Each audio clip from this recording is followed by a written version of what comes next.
Well, using drones to carry out phase profile surveys in the quarries allows the shot firer to carry out the survey from a very safe position from the top bench. So in essence, he's away from all the inner workings of the quarry. He's away from where the loading machinery are in the front of the face, and so it reduces or minimises his interaction with any mobile plant. On top of that, it also looks on the manual handling side of things.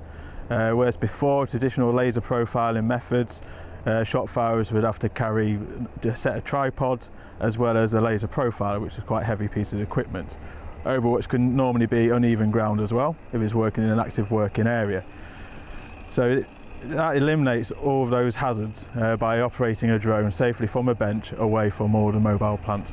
For our blast design, before any of the rigs drill any of the shots, we need to come out and scan a face and design where the holes go so we have the correct burden and spacing throughout the whole blast.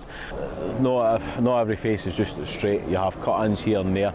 With the drone, because we're using photogrammetry, we can fly around, get all these the bits that pop in and out. Again, once we run it through and we have that digital model, it's far better than what the laser was ever producing. Because we have that model there, we can best position holes to try and minimise where the holes are going to be in that clay, which again will lead to safety.